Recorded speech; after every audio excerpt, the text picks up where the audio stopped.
Welcome to Katie's Cooking Corner. We're in the kitchen of the Waukesha County Salvation Army. Today I'll be demonstrating how to make bacon wrap meatloaf. To start, I start with 2 pounds of a raw ground meat. Today I have ground beef and ground turkey, 1 pound of each.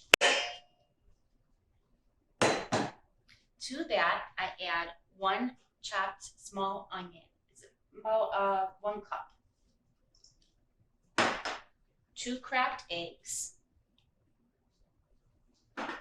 2 tablespoons Worcestershire sauce,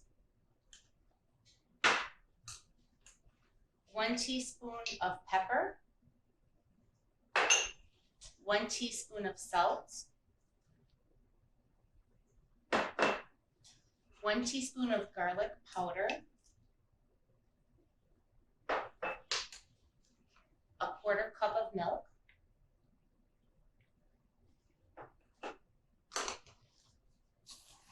and 1½ cups of breadcrumbs. You start with a handful of the meat mixture. Pat it together with a little pressure and form into a mini-sized football loaf. Once your mixture is fully formed and wrapped in bacon, place in a preheated oven set to 350 for about 45 minutes. If you have a food thermometer, you can temp your meatloaf to a temperature of at least 165. If you choose not to enjoy all your meatloaf right away, you can store in an airtight container in your fridge for up to 3 days or in the freezer for up to 3 months.